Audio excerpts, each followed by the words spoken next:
Hello.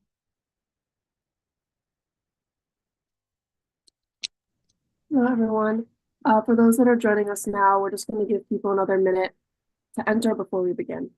Okay, thank you.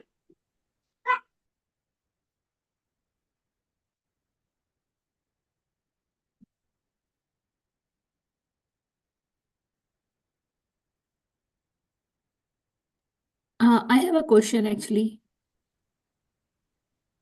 Yes, what is that? Yeah, so will you be able to share the recordings so in case Yes, we will be recording this and sending it out to everyone after the meeting. okay, thank you.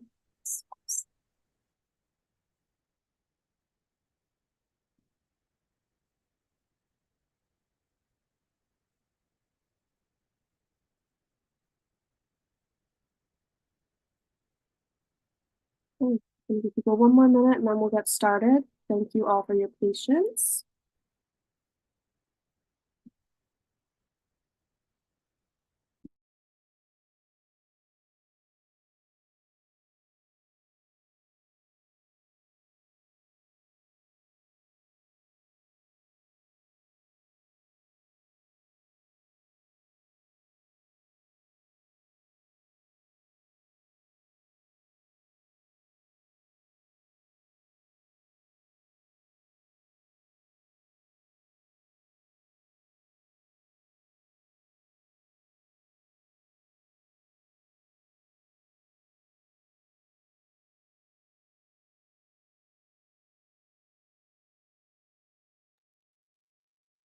Good evening, everyone. Nice to see you, my dear. How are you?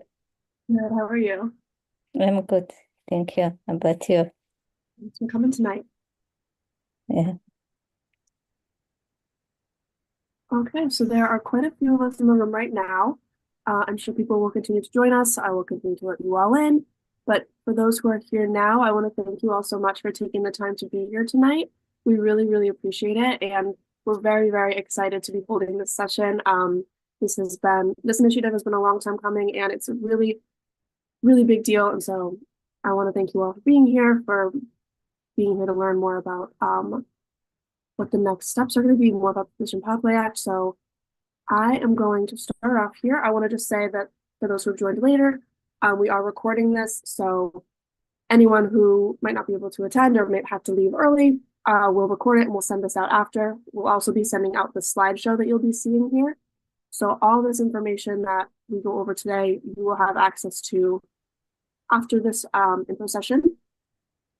I also am going to ask that everyone just stays muted. We have a couple people that are going to be speaking. I just want to make sure that we'll be able to hear them clearly. So just stay muted until the end when we do our Q&A. So to start off, I'm going to pass it over to my supervisor, Emmanuel Russo. He's the executive director of African Bridge Network, and he's going to be introducing us and welcoming us here today. So Emmanuel, I'm going to pass it over to you. Thank you, Maddie.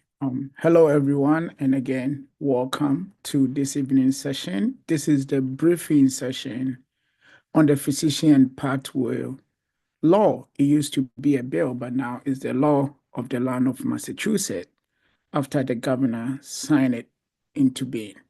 So, which is really great. It's a good news for all of us who are in this space. And this is the point you may want to cheer. You could put your excitement in the chat there, show how excited you are. Because the law we have today have taken us 10 years into getting us to this point. And I want to use this occasion to say thank you to everyone who is on the call today and those who are not on the call for keep working on this bill and for bringing us to where we are today. And then also I want to say thank you to the team at MIRA and ABN for coordinating these sessions with us. So you realize this is really 1 hour session, and the plan is this will not be the only session. This is only to do a briefing, highlight the key points of the law, and also answer questions that we have received since the law came into effect. The plan is we will continue to hold future sessions as we develop the law into programming. So, and I need to make this point clear. We live in an age of information. So that means different informations are going to be put out there. And I will really urge you to be careful. If you are not getting the information from ABN or Mirror, you really want to check. If you hear anything new about this bill and it's not coming from us, you want to be careful about that. A few things I want to point out. Tonight, we're going to have two presenters. And when they are presenting, you can use the chat to put in your questions or your comments. And when they are done, we'll do our best to answer any outstanding question for you. We did receive a lot of questions through the registration, and we will try to answer many of them as the presentation goes through. But just for some reason we don't get to your question, we'll give you the chance to ask it at the end of it. We are expecting about 500 people to tune in either via the Zoom platform or watch through YouTube. So please, as much as possible, mute your mic so that we don't get background noise from you. With that said, I would love to introduce our two speakers, and these are people who have been working on the bill, so they know the bill in and out. The first person is Amy Grander with MIRA. So MIRA is the Massachusetts Immigrant and Refugee Advocacy Coalition. Amy serves as the state legislative director, and Amy was also appointed to the Massachusetts Special Commission on Foreign Trained Medical Professionals. And it is this commission that helped develop the framework for the Now Physician Pathway Law. In addition to Amy, we will have Dr. Rob Marley, who is the Chief of Mental Health Center at Lowell Community Center, and he also served as a special advisor to MIRA on healthcare workforce issue. Dr. Marley also served on the commission with Amy as well. So from their background, you get a sense that these are two people who knows the new law in and out. And we are really happy to have them join us to share with us the highlight of the law and help us find answers that we may have. So with that said, I want to invite Amy to kick us going. Thank you. Okay, good evening, everyone. I'm just testing my screen here to see if it works. Let's see. Yeah, so I'm having trouble with the screen advancing.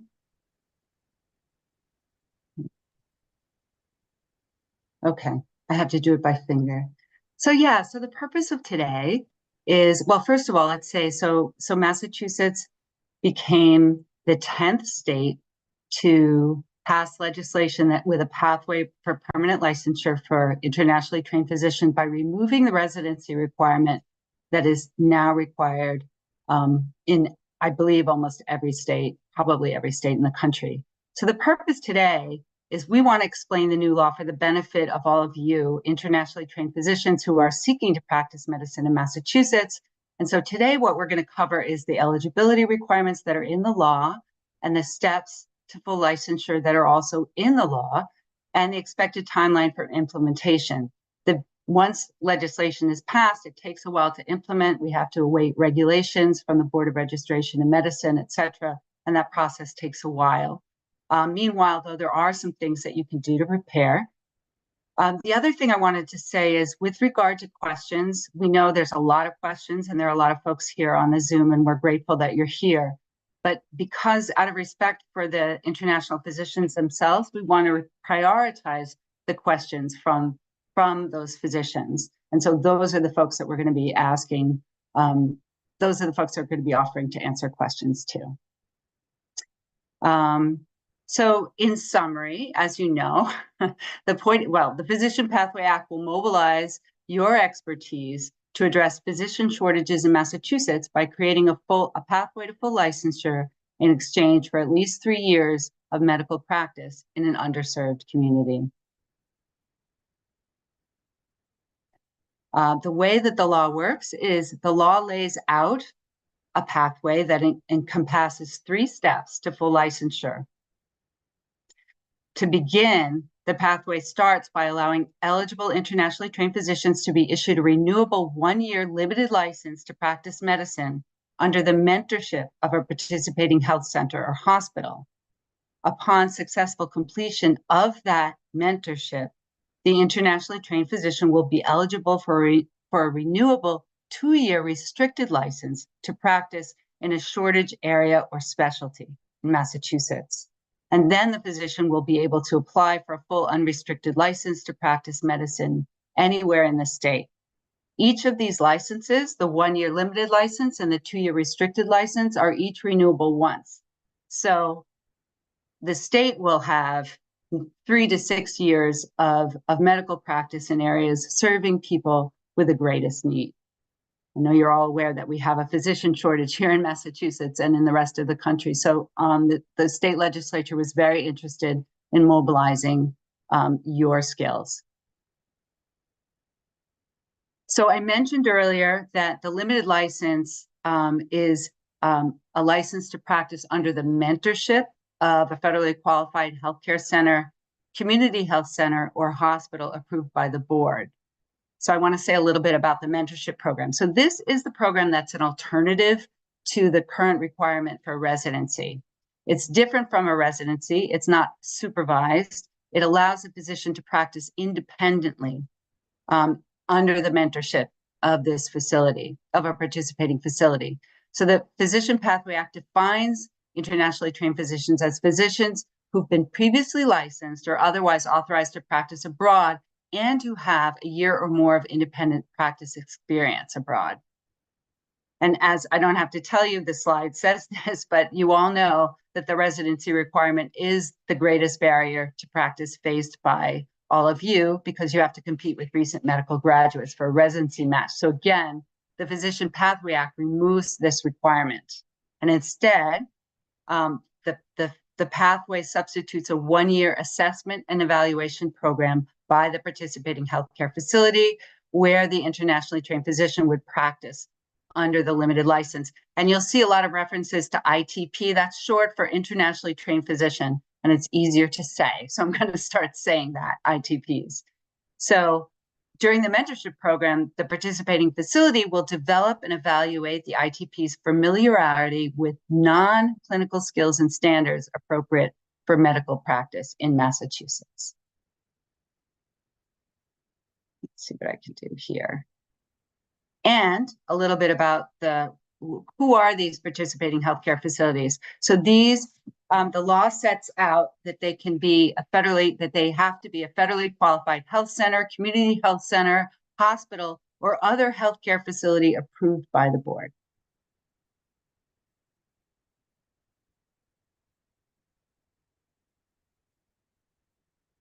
So now we're going to break down a little bit and look at the steps. So again, here, the 1-year limited license authorized the ITP to practice medicine in a participating healthcare facility approved by the board and is renewable 1 time. So here's the eligibility requirements. This is set forth in the law, and these are basic requirements that everyone will have to fulfill. So to be eligible, the physician must have graduated from a legally chartered medical school outside of the United States that's been recognized by the World Health Organization. 2, they have to have been previously licensed or authorized to practice outside the US and have practiced independently for at least 1 year. 3, the physician has to obtain a valid certificate from the Educational Council for Foreign Medical Graduates? Do I have that right, Rob? Yes. The ECFMG, or other credential evaluation service approved by the Massachusetts Board of Registration in Medicine. So there may be other ways or other certifications that get approved by the board. 4, they have to, in order to participate, they have to have obtained a passing score on Step 1 and Step 2 CK of the U.S. medical licensing exam. And then finally, and this is important, Step 5, they have to have been accepted into a program with a participating healthcare facility and have an offer of full-time employment employment under the limited license. So the license, the step would be that the facility and the physician, once they're in agreement and accepted into the program, would apply together for the limited license. Once the limited license is, once the person has practiced under the limited license for a year, then they become eligible for a 2-year restricted license. And what this license does is it authorizes the physician to practice independently in a physician shortage area and specialty that are designated by the Board of Registration in Medicine. And that license also is renewable one time. To be eligible for this second license, the physician must have successfully completed the participating facilities assessment and evaluation program, the mentorship program that I mentioned earlier, and they have to have obtained a passing score on step 3 of the U.S. medical licensing exam. So during their mentorship, they would likely at that point take the step 3 exam. And then they have to fulfill any additional criteria that the board may require. So the law does allow the board to add criteria. They're unlikely to add very much. The law is pretty specific. However, they are allowed to add criteria, but they're not allowed to add postgraduate clinical training. That's the point of this law, is to remove that requirement, the residency requirement. And then after 2 years of practice under the restricted license, the physician would be eligible to apply for a full unrestricted license to practice anywhere in Massachusetts. So that's the basic framework that's outlined in the law.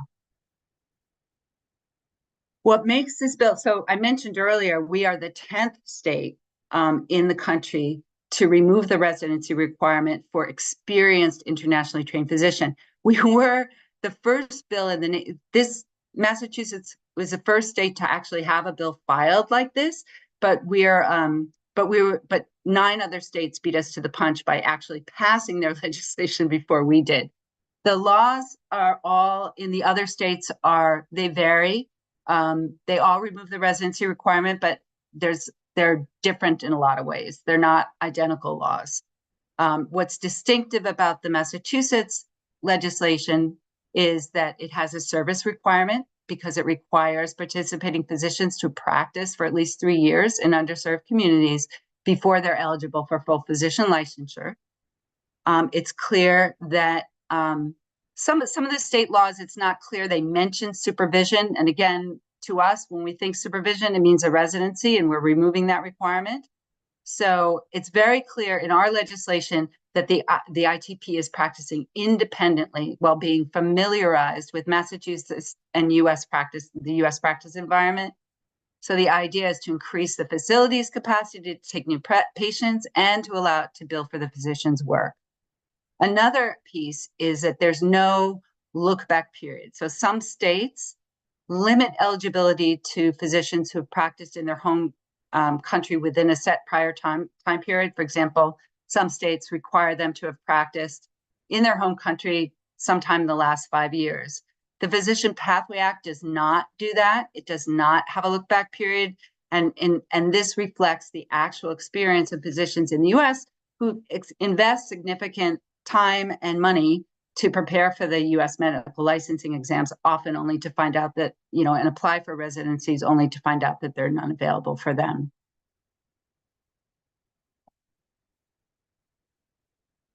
Again, I'm having trouble advancing the slides here. Okay, so it's important to mention here that these physician licenses are not available now. The law was just passed on November 20th. And so there are several steps that the state of Massachusetts has to go through before these licenses can be available.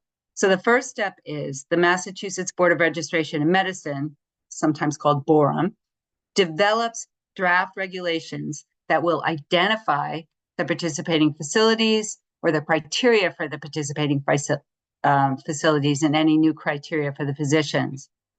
But again, under the new law, any new criteria cannot include postgraduate clinical education. After they issue draft regulations, then there's a public comment period where the public can weigh in on the proposed regulations. They have to do that. And then the board will issue final regulations after taking those comments into consideration. For the part of physicians, in order for them to participate, the physician will have had to have been accepted into a mentorship program by a participating healthcare facility with the expectation of full-time employment by that facility. And then the facility and the physician will apply for the limited license together once they're available. And then once that physician's license is issued, they can begin to practice under the mentorship in that facility and under the mentorship of that facility. So here's what we don't know. We don't know when the limited license application will be available. Implementation could take as long as a year. We also don't know what, if any, additional criteria for eligibility will be required by the Board of Registration in Medicine for the 1 or 2 year license. We don't know what the board criteria will be for the facilities to participate in the program. And we also don't know the shortage areas or populations that will be designated by the board. It's up to the board and the Department of Public Health to determine where the state most needs the help of physicians, where they most need to build the physician workforce. And we also don't know the shortage specialties that will be designated by the board, although primary care and psychiatry are the favored. So primary care meaning internal medicine, family medicine, pediatrics, psychiatry. Those are the likely specialties. And then we don't know when employers and insurers will accept the Physician Pathway Act licensees for employment. I know you're going to have questions about that. You may have questions about all of these things, but there are things that we don't know yet, and we can't know until those regulations come out. So we'd like to open it up for questions from internationally trained physicians. I don't know, is it possible to spotlight me and Dr. Marlin to put us on spotlight here, and I can stop sharing my screen? Yes, I can spotlight both of you. There we go.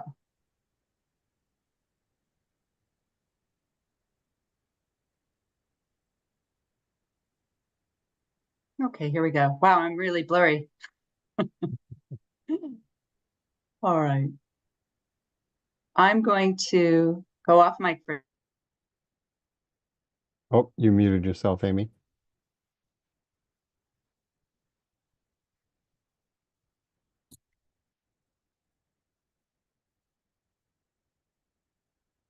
Did you mean to mute yourself? There you I go. meant to mute myself. I was trying to fix my image. I don't know No, why I'm no, so it's blurry. fine. It's fine. Okay. We all have issues with our image, so. Yeah. So I think we'd like to take questions. I was reading the chat as we went. There were some basic questions that people asked about what is ECFMG and things like that. We'd really like to highlight specific questions from internationally trained physicians. I don't know if How do we go our- about that? Do we just jump on? Do we raise hand? Yeah, Maddie, do you have way that you want to try to read things out, or do you want to ask people to raise their hand? Yes, if you guys could raise your hands and we'll call your name out and then you can answer the question. So if anyone Okay, has a cool. question, Thank you. please. All right, I'm going to start with Yasmin because I saw your hand go up first. Okay, thank you so much for your time and the presentation. I just wanted to know where we can start the application process, since you said that it would take a year to have the law actually go through, and then how can we check the status update?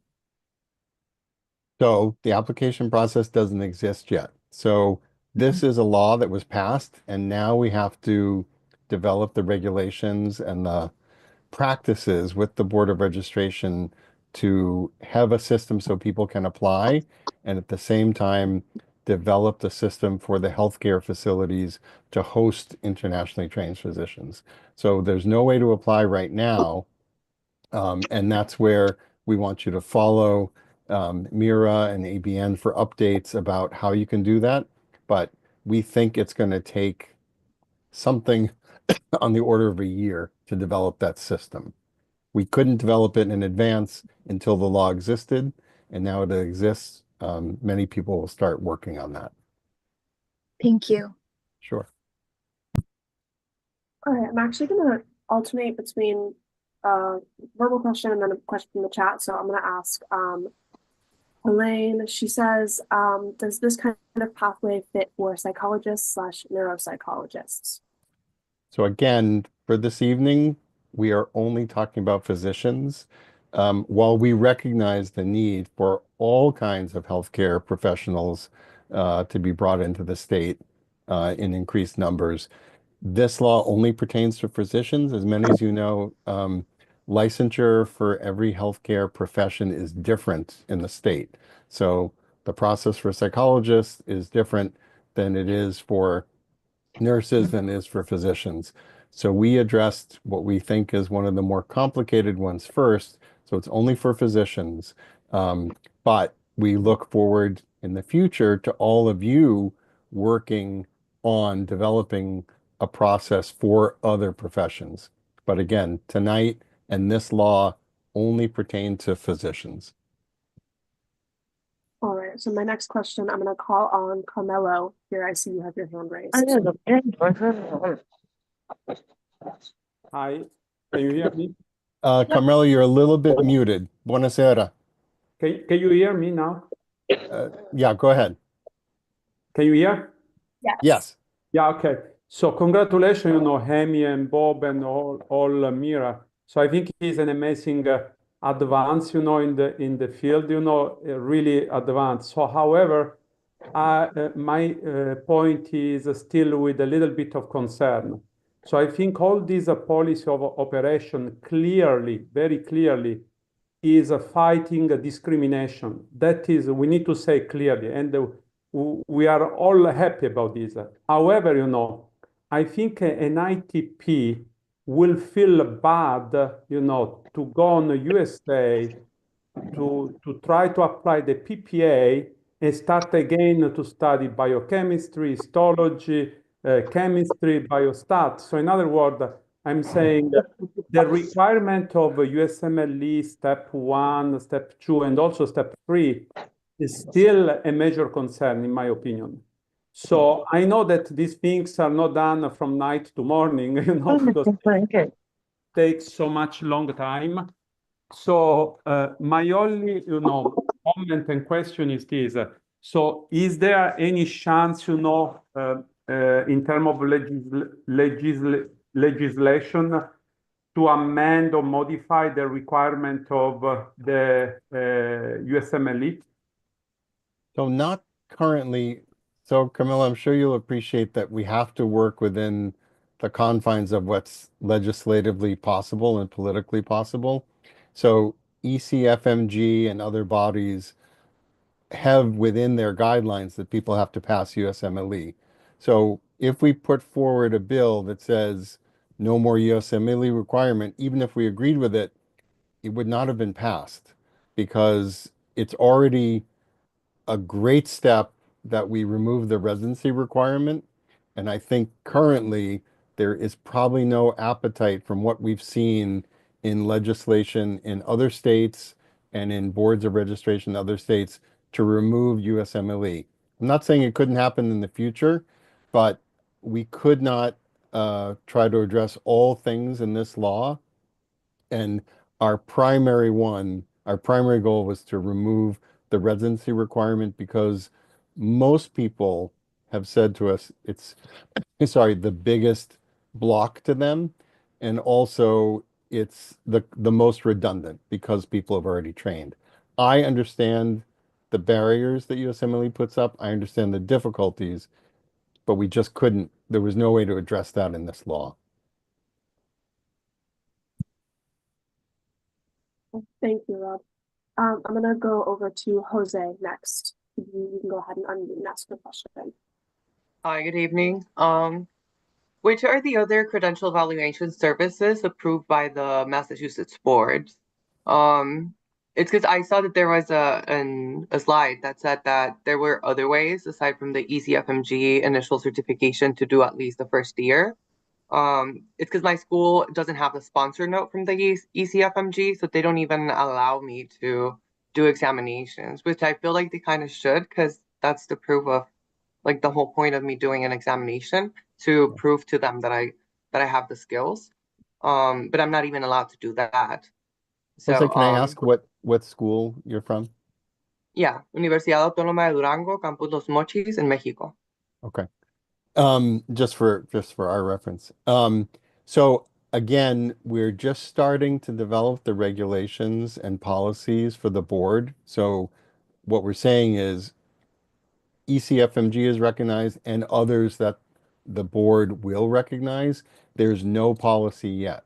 So we can take into consideration what you're saying, and especially if there are other schools in the same situation, to advocate to Borum, to the board, that they consider it. So there's nothing solid there right now. So that's why it's a good time to bring up that kind of issue.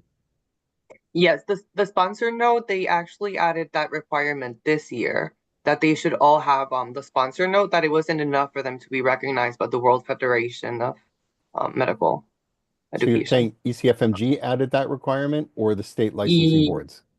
The ECFMG added that requirement for you to start to be able to do the test. They have to approve your school.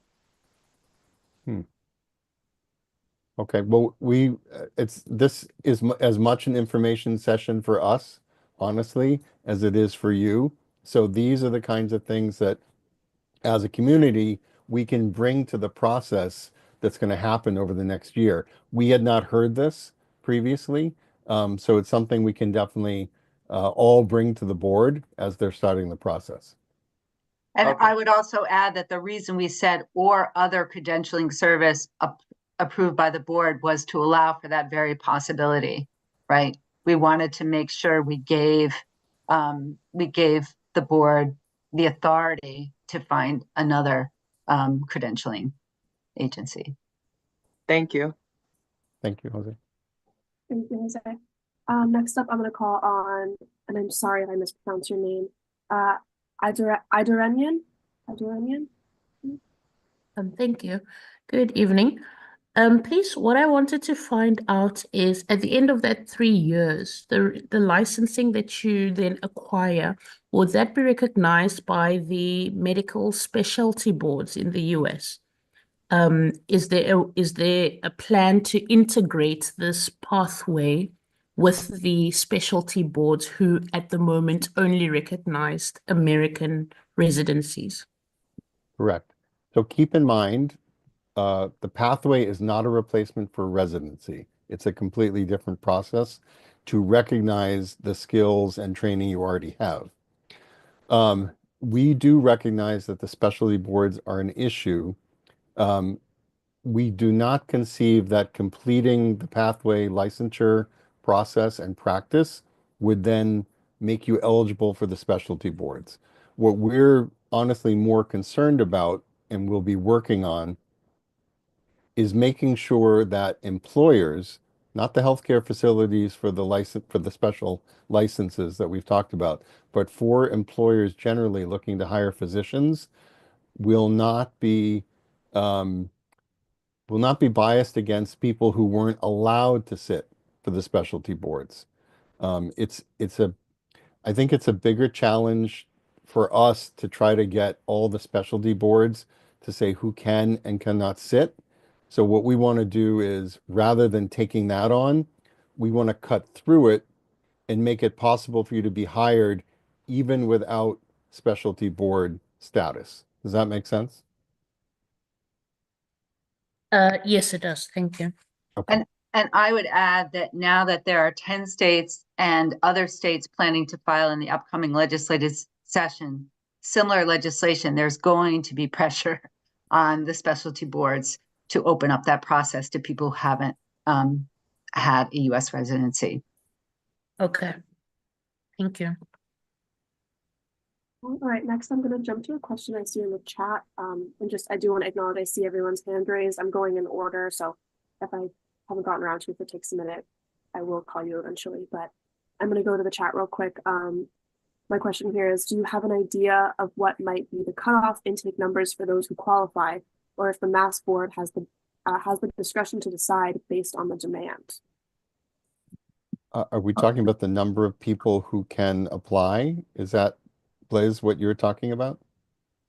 If it is, no, we have no idea. And I think it's just like, I myself would conceive of it like licensure now. There's no specific limit on it, but there is a limit on how many healthcare facilities are looking to hire physicians. It's a pretty big number, but I don't have a number in mind. And I don't think the board will be looking necessarily. My impression would be the board would not be looking to have a cutoff. It's going to be the healthcare facilities who are going to be controlling the number they're looking to hire. All right, thank you. And next up, I'm going to go back to the people who have their hand raised here. So, Nilay, go ahead and ask your question. Hi, congratulations and thank you for all your efforts. I have a two questions. First question is like, what's the actual definition by mean ITP, like internationally trained physician? Because I am from India, and from India, if you study for 5.5 years in the med school, you are also considered as a physician. And if you do the 3 years after 5.5 years of med school, you also considered as a physician, but with the MD degree. So if I did my 5.5 years with the bachelor in medicine, bachelor in surgery, known as MBBS, I would be eligible for this, or I have to do in my home country residency post 5.5 years, 3 years to be eligible for this. And my second question is this only for the permanent resident or the citizens of the United States, or it will be all of them will be eligible? I'm going to answer your second question first, Nilay. This law and the process is agnostic when it comes to immigration status. It has nothing to do with it. If you're eligible to work, then the healthcare facility can hire you. But the law itself and your ability to get licensed has nothing to do with immigration status itself. The first part of your question, I don't have universal knowledge of all practice and training systems around the world, but from what you're describing, the key is, were you licensed or otherwise approved for independent practice in India? If that was the case, then you are eligible to apply under this law. If not, then you wouldn't be. Assuming that you have practiced independently for a year. Right. At least a year. Okay, thank you. Sure. Next up, Tarbia, go ahead and you can ask your question next. Oh, hi, good evening. So Mike, first of all, I would like to appreciate what you guys have done. This is amazing. Because I think this is mostly catering to people who have just completed their residencies back home, have just become they're young specialists. I was certified in my country as a surgeon, and I'm ECFMG certified, and I'm currently facing this exact same issue. I have all the certification. I have ECFMG certification. I was a consultant back home, but here I can't do anything. So I think what you guys did for Massachusetts, it's amazing. I'm currently residing in Massachusetts, so I mean, this means a lot. And my question is, would these programs be? I actually have two questions. Would these programs be sponsoring visas for the candidates? And secondly, where would we be able to find a list of the hospitals or the facilities that are participating in this program? So, as I said before, the process we're discussing and we've outlined is agnostic, has nothing to do with immigration status. So there won't be a visa sponsorship program through it. If a healthcare facility, if an employer themselves wishes to sponsor someone, that's fine. There's no requirement for that, and there's no process for that in the law. It's just like any other person applying for a job who might need a visa.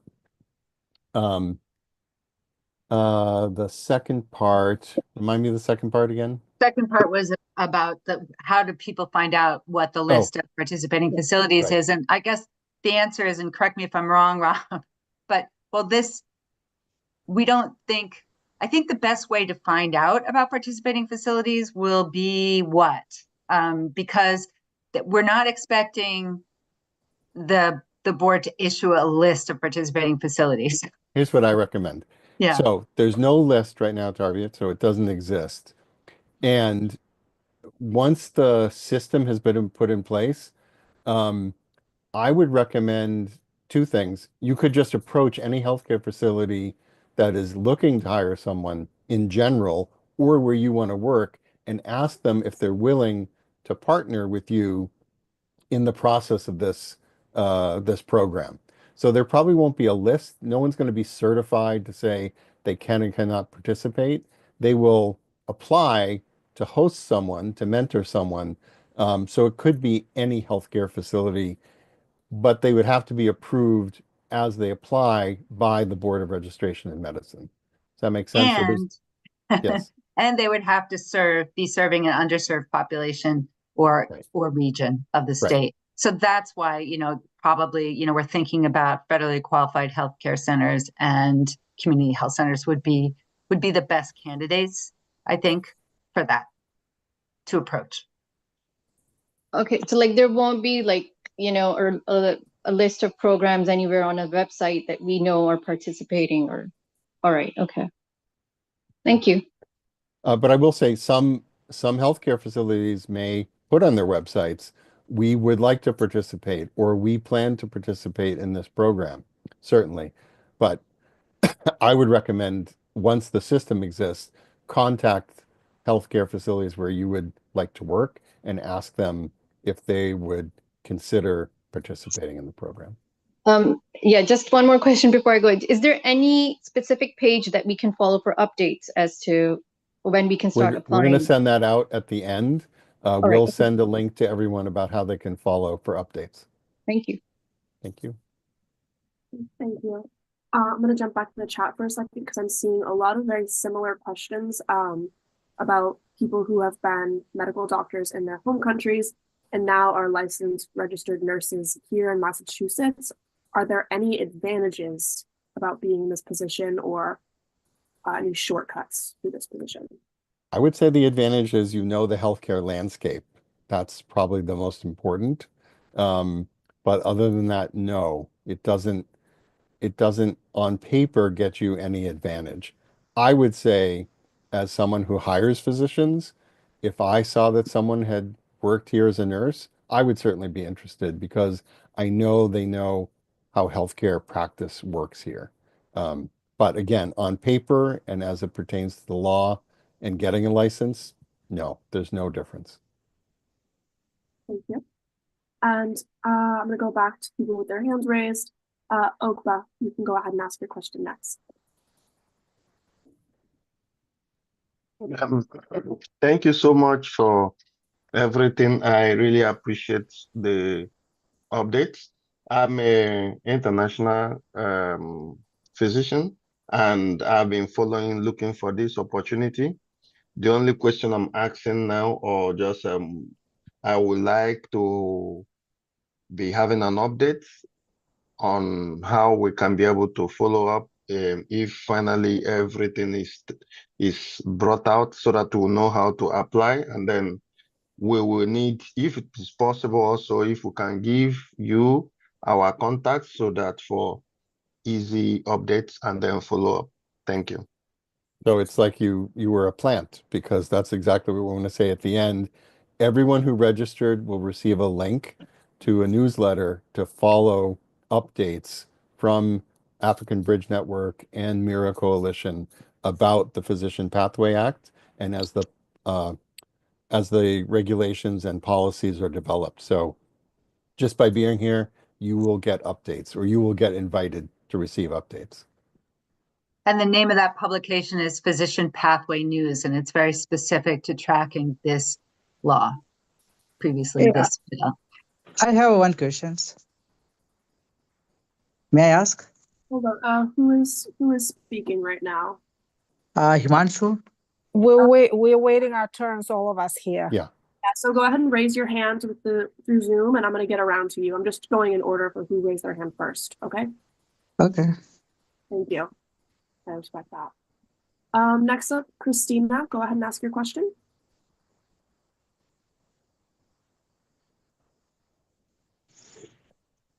Christina? Yes, hi, I was just muted, sorry. Hi, Amy, this is Christina Hey, I thought Konechny. it was Yes, you. yes, that's me. So I have a question. How has it worked in other states in terms of the implementation and afterwards, let's say after 1 year, 2 years, like working in primary care, because I'm a specialist in primary care and I currently work for Tufts Medicine as a nurse. So if I am to approach them and all of it, and let's say it works, how we will be seen after that? Let's say for whatever reason we don't continue the employment with them, will be primary care physicians? I know we're not certified with the specialty board. Just do you have any information about that from other states and I some would just say guidelines? briefly, other states are not very far ahead of us. No Oh, one has okay. really seen any laws implemented across the country. They all recently passed, and they're in very much the same situation as we are in Massachusetts, just starting to get things going. I see. And what about when it comes to what healthcare facilities and settings are part of this in other states? Do we expect that local satellite healthcare facilities in terms of doctors' offices that are part of larger healthcare centers will be applying? Well, again, it's up to them. So we Right. can't, Do you we know can't, from experience or like from there's other no, states? to be No, honest, there's no experience in no other states. experience, no And I experience. would say the Massachusetts law is specific. Right. So it's going to be up to Borum to say Right. who can Because participate. I am ready. I'm ready to go tomorrow to Tufts Medicine and start talking with the providers because they are hiring, they're looking for NPs and providers. And I've been in the healthcare field for 6 years. I know the layout of the land. I've worked Yeah, in, great. as a nurse because I am a nurse too. So I think the best thing you could do if you're looking to stay there is make sure they're aware of the law and tell right, them I'm as going it to. tell them Yes. as it progresses, you want to apply. Right, So right. they'll be aware. Yes. Because I take it that Tufts Medical Center, as one of the largest here in the area, would take part of it because they have also community centers outside of Boston. Mhm. But okay, I was just wondering. Well, thank you. I appreciate it. Sure. Thank you. Thank you. I'm gonna take a question from the chat really quick. And I apologize if I've missed any questions in the chat. There's a lot coming through, so I'm trying to focus on the ones we haven't really touched on yet. So this question here is, if you previously had a specialty from your home country, is that specialty still valid? And do you have to remain in the same specialty? I think that's a little bit outside the scope of what we're trying to talk about tonight. If you're talking about within the physician pathway law, I would say there's no requirement that says you have to remain within your own specialty, but you might need to retrain. Again, it's up to a healthcare facility. If you trained as a urologist, they probably won't want to hire you as a psychiatrist, right? So that's why much of this is left to the healthcare facilities. It's not about the licensing board. Thank you. Next up, Apriani, go ahead and ask your question. Hi, I'm Apriani. First of all, thank you so much for all your effort. I've been longing to hear this news for a long time. So this is like a early Christmas present for me. Thank you so much. So my question is more of a clarifying question regarding the no look back period. I know you mentioned a little bit. So is there any restriction as far as how far an ITP is from their last clinical practice or graduation? Because I know that a year of graduation is extremely important for applying to residency. And the second question, which is also a clarifying question, is does an ITP have to have a currently active license from their home country when they apply for PPA? And how about those who had once a license, but it has expired by the time they apply? Thank As you. you I can can answer probably the tell, last question. yeah, go ahead. So You're shaking your head, probably answered it for most people. yeah, so in the law, we were very clear that they have to have been licensed or otherwise authorized to practice in the past and have practiced for at least 1 year independently. So no, they don't have to have current license. Go ahead, Thank you you can answer the second part, Ram. Sure.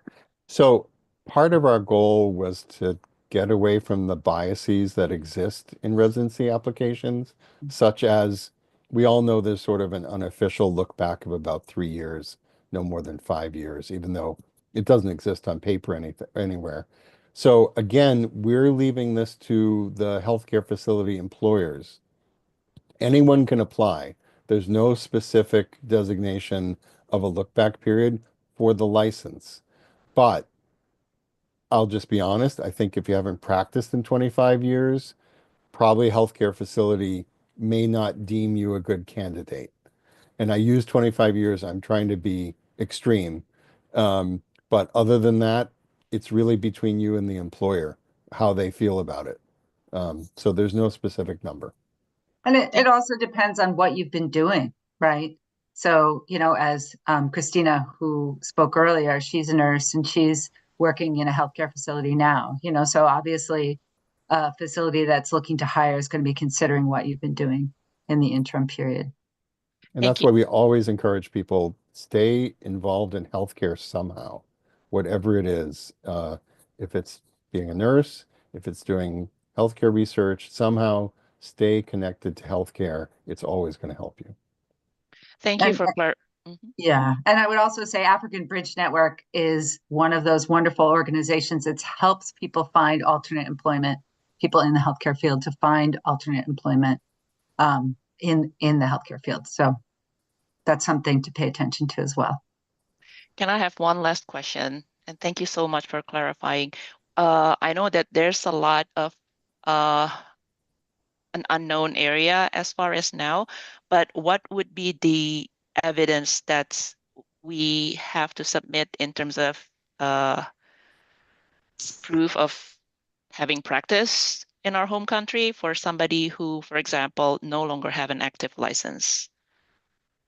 I'd say that's to be determined, but very similar to documentation you might have to provide to an organization like ECFMG, something like that. Definitely would have to show a copy of a previously provided license or authorization to practice. And I don't know yet how you would document that you did practice, that you did indeed practice. I think that's something we have to figure out. And it's an excellent question. And again, your question is going to help inform the process of how the regulations are developed. So it's a great question. Thank you. Thank you. Thank you. Next up, I want to call on Saida. Go ahead and ask your question, please.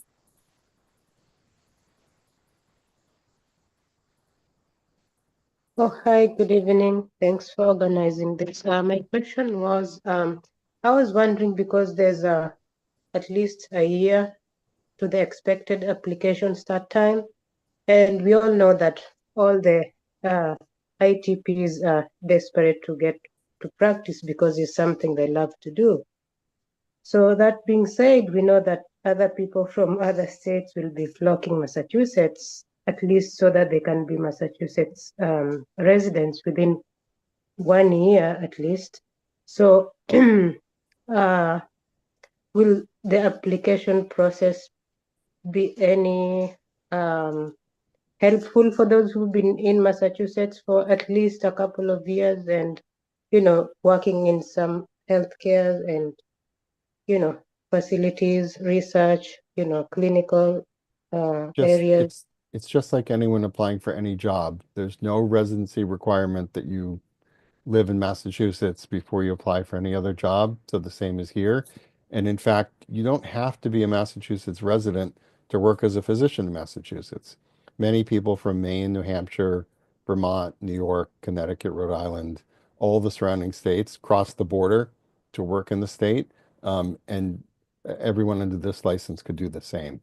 So I guess that's a positive for your question. That's also a negative. So there's no advantage to having lived here. I would say the true advantage would be, the state. You will know healthcare facilities better. you will have the opportunity to get to know people who might be hiring. You will know how things work in the state. But other than that, there's no advantage provided to someone who's been living here longer.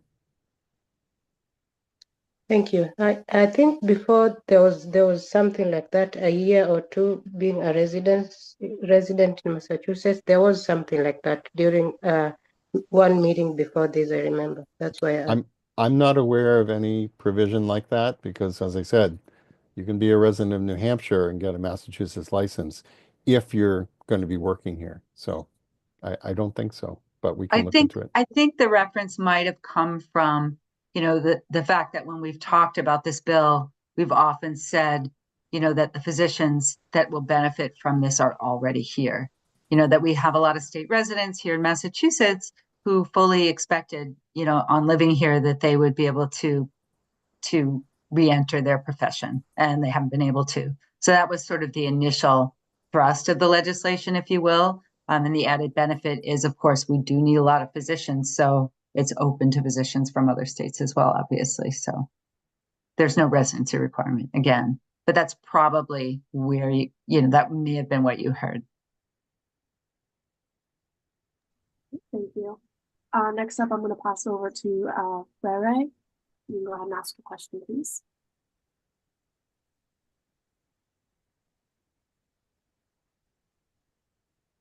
Frere Peterson, if you're ready to ask your question, you can go ahead and unmute.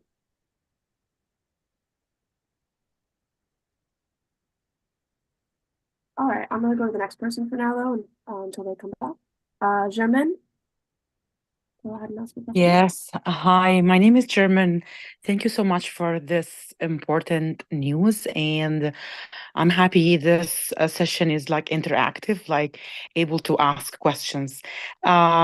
My question is, if I am international medical graduate, I am here in Massachusetts, and I finish 1 year preliminary residency, but in different state. Can I apply once the application is ready to the second step, which is the 2-year restricted license, and bypass the renewable or like the 1 year limited license, the initial step? So can I start from the second step? Because I did already the first step here in the US. The thing is, German, were you licensed or authorized to practice in another country? Yes, I was a pediatrician for like 5 years. As far as I understand it, and Amy can weigh in, I don't think you could bypass the steps. You could do it for as little as 1 year, but I don't think there's any way, as it's written, to bypass it. You could apply on your own, as you have, not through this process, but I don't think there's no provision for bypassing the steps. It's really, in your case, you were a pediatrician licensed or authorized to practice in another country. That's what qualifies you. The 1 year of residency in the US doesn't pertain here. And I know it's very hard to get that kind of position, but we specifically wrote it that way because we wanted people not to be forced into trying to apply for the limited number of residency slots. So I congratulate you on getting that position. For this program, it doesn't actually benefit you, except when you apply, if you do apply to a healthcare facility, they'll be thrilled that you have that experience.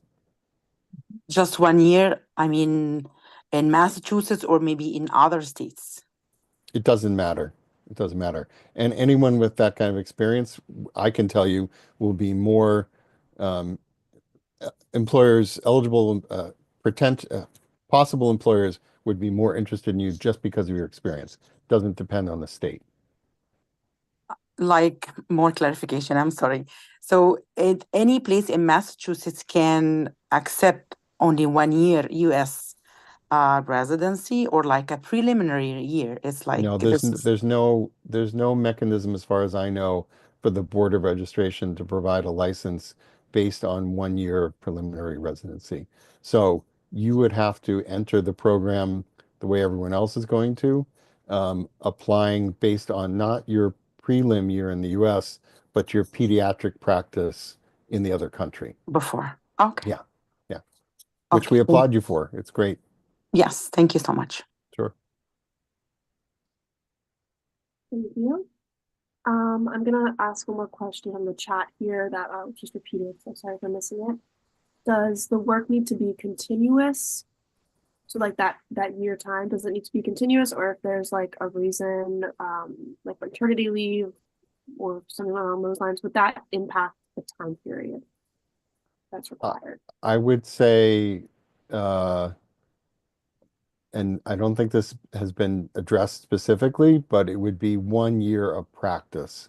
So if you took 6 months off for parental leave, let's say, similar to, I hate to say it, but similar to residency programs or other training programs, you would have to continue and complete the full amount of time designated by the program. Of course, based on state law, you're allowed to take off time for parental leave, but you would have to complete the full year within the program to be eligible to move on to the next step. And I think if I understand the question, I think part of the question was, well, the question was, does it have to be continuous? And there's no requirement in the law that it has to be continuous. Just has to add up to a year. Perfect. There you go. Next up, I'm going to call on Amir. You can go ahead and unmute and ask a question. Hello, everyone. Thank you so much for organizing this event. Been waiting a long time for it. So I have a couple of questions. Like one of question, I think German asked the question already, but I have similar situation. But I did a year geriatric fellowship here in Massachusetts. I had the limited license for a year. So I think like from your answer, maybe it's not gonna apply. So I need to go through the process from the beginning. But again, having trained in geriatrics, as an employer, I can tell you they're going to be very interested in you. So I don't want you to think it was a waste, even for this program. It's definitely going to be to your benefit. Okay, good. So I have another question about to get the full license. Does the rule of like having all the 3 steps within 7 years still apply for this pathway, or same like? No, it's not that 7-year requirement is not relevant here, but here it's a 6-year process. So again, we're not saying about whether it's continuous or not, but you could have up to 2 years with the first license, right? And then you could have, that's the limited license. And then you could have up to 4 years with the restricted license. Now, remember, for those of you who have done postgraduate training, residency in the US, to whatever degree, when we say limited license and restricted license, it doesn't mean what you're used to it meaning.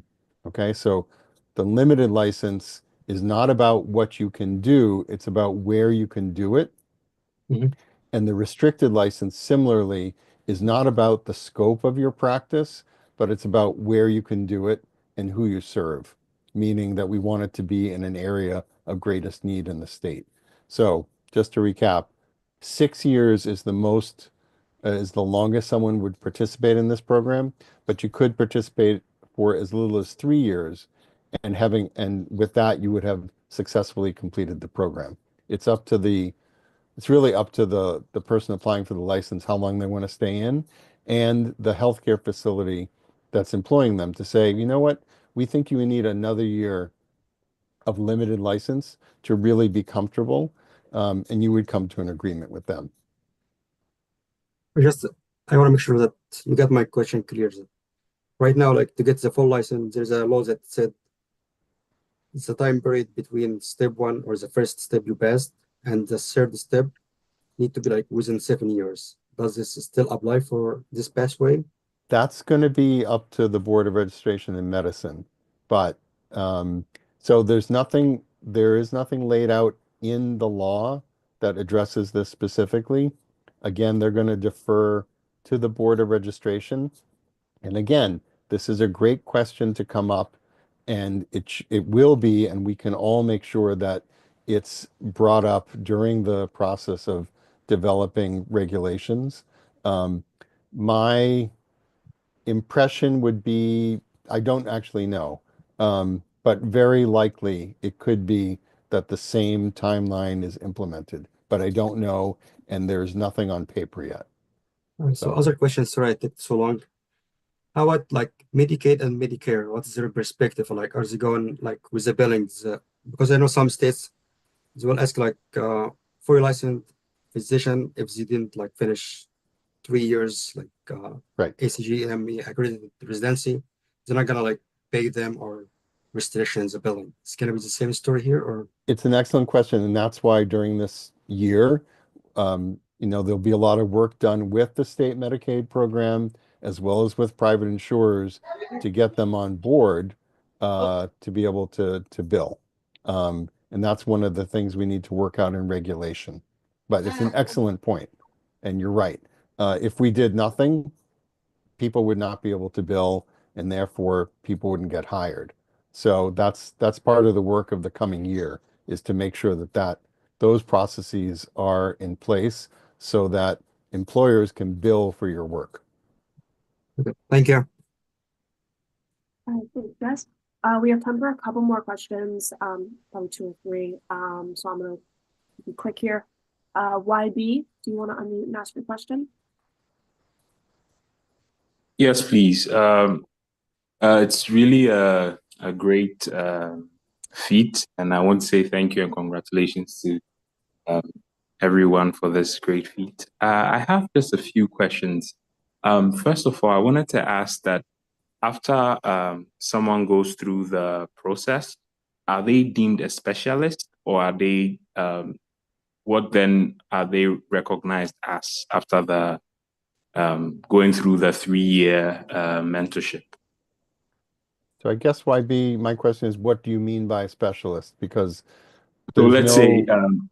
say, sorry No, go ahead. So let's say you are mentored in psychiatry or internal medicine or pediatrics. After you've finished the whole process, like step 1, step 2, and then you apply for this pathway, and you are mentored under a psychiatrist or under a pediatrician or an internist, would you be considered a specialist, like in internal medicine or pediatrics afterwards?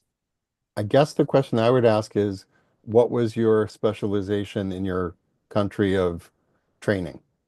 So for my country, you do, you are given a permanent license to practice after 2 years.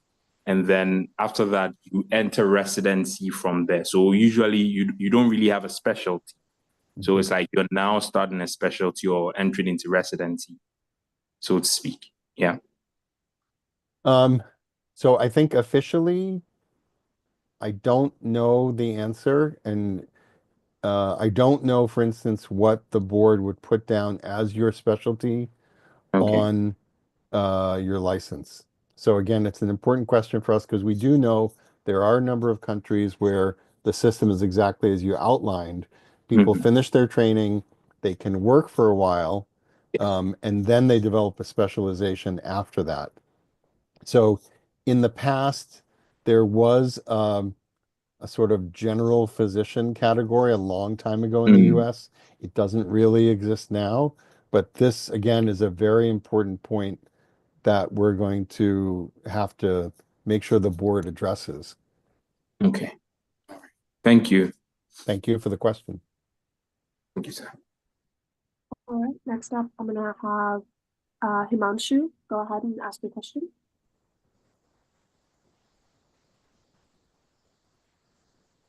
Himanshu. Yeah, hold on. Hello. Yeah, thank you for providing me opportunity. Actually, I wanted to ask you, and just like one of the guy already asked the questions, like those who have done the subspecialty training. So I also completed my residency and worked as attending in a few years in India, and completed all the USMLE. And this year I will complete 2 years of my subspecialty training in United States. So am I eligible directly to get the restricted or the restricted license? Or still I have to go As through far as we know, well, not based on your not based on your specialty training in the US. It would be the process would be based on your training and licensure and authorization to practice in India. So on that basis, you could apply, but I don't think you'd be able to jump over the first license. Okay, because like few of the organizations were looking for my subspecialty and they were hiring me, but as I cannot give my board without residency, so that was the main hurdle. Right. To be honest, this was not really a possibility that a lot of us considered beforehand because the barrier for most people is the residency. You're one of the lucky few who've done any specialty training in the US. So I think from the law's perspective, the general approach is binary. Either you practiced and had a specialization in another country, or you've completed training in the US and therefore are eligible for the usual pathway to licensure, not the special new pathway. So I don't think there's really a way to do something as a hybrid. We'll definitely look at it because clearly you're not the first person who brought it up, but I would just say my impression right now would be that you would not be able to apply for the second license based on your work in the US. Okay, so is there any chance like in the future, like they also consider that those who are already trained, like instead of directly those who are coming from outside United States, those who don't have any United States exposure, we are giving the license, but those already trained and here, so if they do some sort of eligibility for the board certification, so I think there will be a huge healthcare manpower. It's true, but if you were eligible for the board right now, you wouldn't need this program, right? If you were Yeah. eligible for the specialty boards, you could take them and then directly apply for a standard license. So you wouldn't need this at all. Okay. Yeah. Yeah, but without residency is not eligible, I think so. Right. And again, that's why we created the program, Okay. the law, so that the main factor it bypasses or allows people not to have to do is another residency. Again, you're very fortunate, as a few other people on the call were, that you've done some further training in the US. The law does not specifically address that category. We will definitely be looking at it with the Board of Registration, but I'm just giving you my expectation would be, especially in the first year when this program launches, that it would not be possible to bypass the first license. Okay. So sorry, I missed the initial part. So may I know like what is the provision like? Is there like one has to work under physician and the residency program I would for the 2 years? recommend, Himanshu, if you missed the first part, the recording will be available. We'll send out slides, but rather than Okay, repeat it thank you, here. thank you. I Sure. highly appreciate it.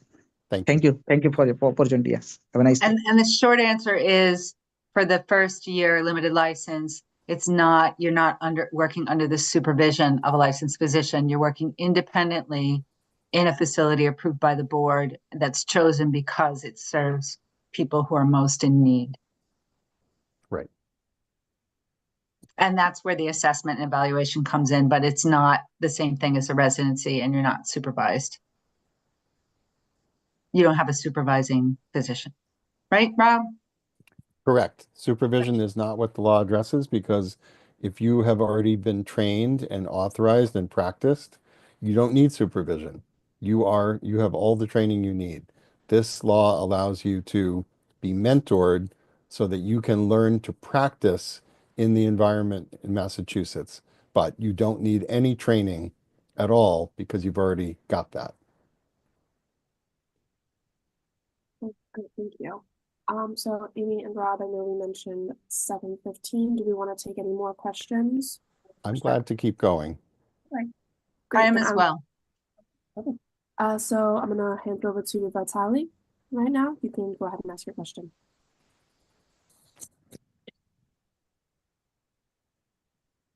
I think you're muted. Yeah, I'm that was. Thank you very much. I come in the US, it's around 7 years, and I was a medical surgeon in my country. And my imagination for US system, medical system was very wrong. Because it's in our country, if you finish medical school, you have license for all country first. Here, it's every state. It's have every state have his own license. And my question is, doesn't matter, but my question is, if I finish in the surgeon, I can to apply for primary care physician. And the second question is, I need to find health provider who can to give me this opportunity to apply this program. Because if I can to find health provider who give me this opportunity, I can to apply. I understand that's correct or not? So I would say, Vitaly, the way it works is it's going to be up to the healthcare facility if they want to hire you. We applaud your training in surgery. You know, some healthcare facility may say, we'd be glad to hire you. We think you know enough. Others would say, we want you to have a primary care training. So it's, again, the Board of Medicine doesn't weigh in on this part. It's whether or not a healthcare facility would hire you. And yeah, that's really the primary thing. Yeah. And the second question, it's like you mentioned there, you need to have USMLE 1 step and second step for applying program. And, So again, for a full license, you need to have third step of the USMLE. But if you have 3 steps of USMLE, you can to go to take your residency. you can apply for residency. That's No. fine. It's the general. It's like you make some opportunity, but not big opportunity. You know, it's like you can to take residency, but you need to have everything what was before. You know, it's like same. You know, it's like if true speaking, it is like same. No easy way or something like that. Or depend of the health provider if he need to urgently somebody a primary care provider and he have no, I don't know, NIP, but he wants to be MD somebody. Mhm. You So understand again, my question? It's like as Carmelo asked before and pointed out, this does not solve all the barriers and hardships that we know all of you face in trying to gain licensure and practice in the US. So we had to strike a balance. This law had to strike a balance. We know that if we said in a proposed bill, let's get rid of the USMLE requirement, the lawmakers would not pass it because they're going to ask the Board of Medicine, they're going to ask all these people, is this a good idea? And they would say no. So maybe someday there'll be something more inclusive. And I understand the frustration that this still leaves barriers in place for folks. But again, it was designed so that residency would not be the barrier. Yeah. And I guess I would add, like, the problem with residency is you can't do it on your own. You know, you have to be accepted and you're competing with people who just graduated from medical school. Whereas the licensing exam, many of you have already taken them. You know, it is possible. I'm not saying it's easy. I'm not saying that it's not an incredible expense also. But law make it to little bit easy to take license. No easy to make more improve in the medicine or something like that. You make law for easy to healthcare. You need to apply and you know it's like provider can to take hire you easier. You know, no from my experience make more experience or something like that. It's same way. Yeah, I understand. It like I said, it doesn't it doesn't. This is get more re- opportunity for healthcare providers, not for us, for doctors from other countries.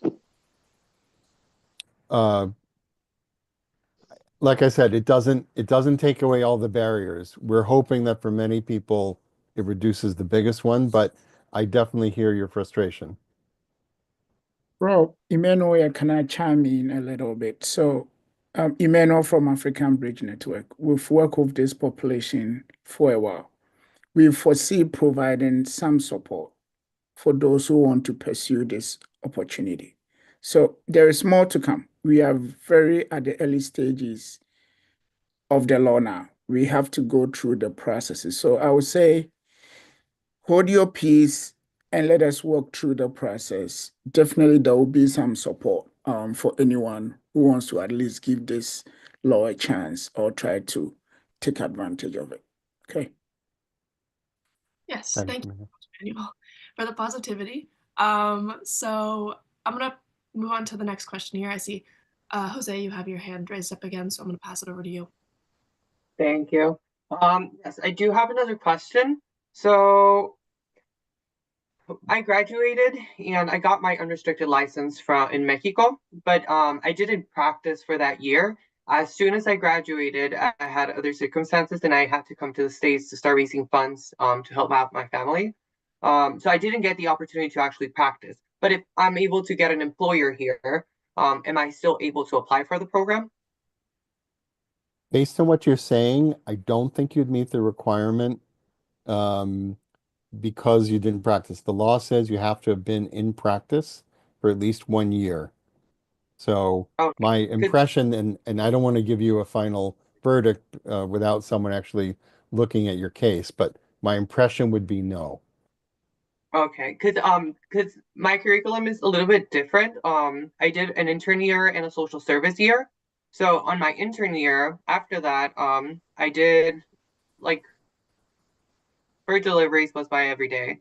And then I would scrub into multiple surgeries. I did ER, I did internal medicine, pediatrics, and those actually were my patients for a full year. And then on my social service, like I was a different department and I was also seeing patients.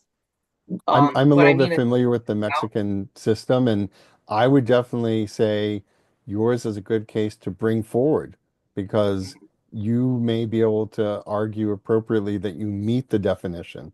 So that's why I don't want to give any final word at all on whether or not you'd be eligible. You'd have to put forward an application. okay. Thank you. Thank you, Rob. I'm gonna pass it to the next person here with their hand raised. Oluchi, go ahead and ask your question, please.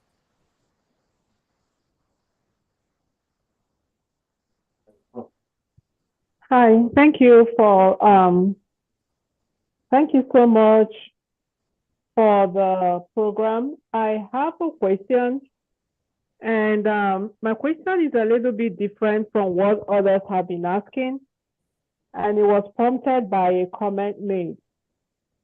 And the comment was that ABN, the African Bridge Network, has been helping people to get job opportunities in research, in the research space. So I'm just asking, how can one leverage on that? So if you're looking for the opportunities with African Bridge Network, I would recommend we'll put their website up, and I would contact them directly. A great resource, so I would contact them. Yeah, reach out to us later on. Questions. Do you have any other about? Yeah. So would you put it in the chat or would you send it? Okay, I got it already. Thank you. All right, thank you. Next person here. Let's see. Sarepta, go ahead and ask your question, please.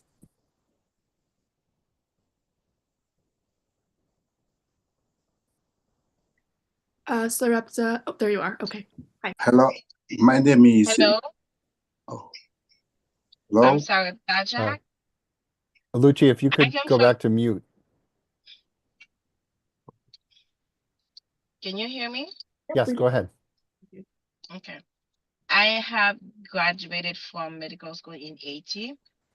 And of course, I've worked about 2 years after my graduation in licenses.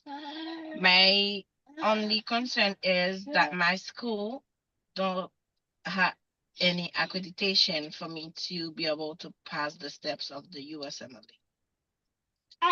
And then, which is one of the qualification, like the first and second steps. So as we are looking for a chance to serve Sorry, here. Regina, could you mute yourself? I think we hear the baby who sounds very cute.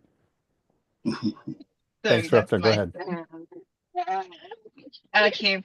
So I wanted to know, as you said that you are going to look for some other accreditation, I wanted to know how could we be able to know about those accreditation plan if there's gonna be an exam test to pass and whatever the thing is, how can we be able to get the steps of the USMLE? So there won't be any separate exam. So if it's a question of accreditation from the school or on the part of the school, that will be something for the Board of Registration to look into. Again, we didn't say that the school has to be accredited, it has to be recognized by the WHO. So we recognize that in a lot of areas that are under duress, in conflict, like Haiti, Syria, Yemen, other places, the school just has to be recognized. We're not looking necessarily for accreditation because given these circumstances, it may not be possible. But there will not be any clinical exam for you to pass. Again, only based on what I'm hearing, Srepta, you would be a good candidate having practiced after your training for a few years. So I think you would definitely be someone who should put forward an application. I have another question. And as this, you said that it's gonna be up to 6 years to be unlimited licenses here. And then let's say we are served for 6 years as a provider in primary care, and we after that we up to go to the residency. Is that gonna be a plus for us, or it's just gonna be the same process? Again, I would say on paper, you would be the same as any other candidate applying for a residency. I will say personally, as someone who's interviewed people for residency, if you've been in practice for 6 years, I'm going to be pretty impressed. So again, some people might see it as a negative. I would see it as a positive. But I can't speak for any residency program that you might apply to in 6 years, but you could also do it after 3 years. Okay. Thank you. And just a reminder, it doesn't matter for the participation to be actual Massachusetts resident, right? We Yeah. can live in different state and we'll still be eligible to You apply can live for it. any place you want. So all the time, people apply for a Massachusetts license living in other states, either because they're already working here or because they plan to work here. There's absolutely no requirement to be a resident of the state of Massachusetts in order to apply. Thank you so much. Sure. I appreciate your time. Thank you. All right, thank you. Next up, I'm going to try to go back to Ray. I think I tried to call on you earlier. Are you back? Ray? Okay, the next person. I would just say, Frere, if you're able to, if you can't unmute, maybe type your question. Yeah, go ahead if that's the case. But for now, I'm going to go on to Rose Nadine. Go ahead and ask your question, please. Hi, hi, I appreciate this opportunity and your work. And my question is, if a candidate want to apply for this program, if immerse take USMLE step 1, step 2, or step 3, or if the person has only the license to practice, he can apply to this program. And after my second question, if the person have this program, it will be general practitioner, or the person we can take the residency for like pediatric or another specialty. Thank you. So I'll just say, Rose Nadine, that you would have to meet all the requirements to be able to apply for the license. So it wouldn't be just the USMLE steps or just a previous authorization or license to practice. You would have to meet them all. In terms of specialization, in your practice under the specific licensure structure, it would be based on your previous experience and again, what the employer agrees to. It's a good question. I don't know how the board will manage designating your specialty. I don't know. And it's good that you and others have brought this up because we'll be looking for the board to answer this. In terms of how it would position you to apply for residency afterwards, I would say it's mostly unrelated. It's sort of like I answered before. Certainly, it's good experience, but there's no specific relationship between doing this program and then applying for residency. We can't speak for residency programs. Oh, okay. Okay. Okay, thank you. Thank you. Thank you. Next up, I'm gonna actually look in the chat and see if we have any questions that we haven't gone over yet. Let me see.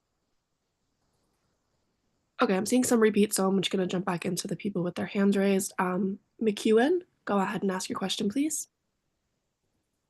Hi. I really appreciate this opportunity. My question is, I'm recently graduated as a medical doctor from Dominican Republic last year, 23. So I came here last year to United States. I wanna know how I can get the license to work here, or what the requirement to enter in this program too. So first of all, congratulations on finishing school. That's great. Just for time's sake, I don't want to repeat the requirements because we did lay them out earlier, and we will send them to everyone. You'll have access to this slide. If you did not, if you were not licensed in the DR or you didn't practice in the DR, then you wouldn't be eligible under this program. You say? So you said you finished medical school, but I didn't Yes, hear that last year. I didn't hear that you practiced medicine in the DR after medical school or that you had a license or authorization to practice. So you need both those things in order to qualify under this program. Okay, so how I can get the license here? I'm gonna leave that one, Miku, and many of us would be glad to help you answer that, but we're gonna focus tonight on internationally trained physicians, meaning people who already had met the requirements, and you, based on what I'm hearing, you would not meet the requirements for any license in the state of Massachusetts right now. Okay. Okay, thank you. Sure. All right, thank you. I'm gonna pass it over to Regina.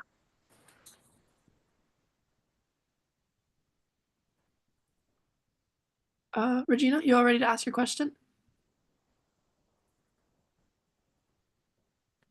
If Regina doesn't come off mute, Maddie, I see Olesia afterwards raised their hand in the chat. So I just want to make sure you see that some I see. people apparently are doing that. Okay, got it. Thank you for bringing that But to my Regina seems to be able to unmute. Mm, Go ahead, Regina. Regina, also, if you're unable to unmute, you can also ask your question in the chat. I see you kind of going on and off a little bit.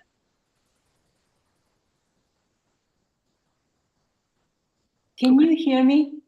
Yes. Oh, okay. Thank you.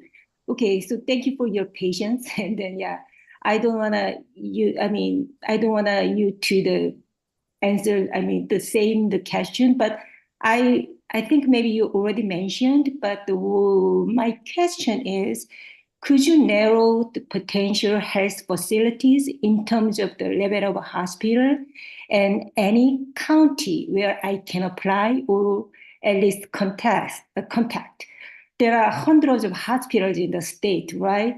So maybe just a little bit practical advice. I can maybe contact health the facilities to maybe potentially will be imbibed to this program. So as we said, we don't have that because the list doesn't Yeah. exist yet. Mhm.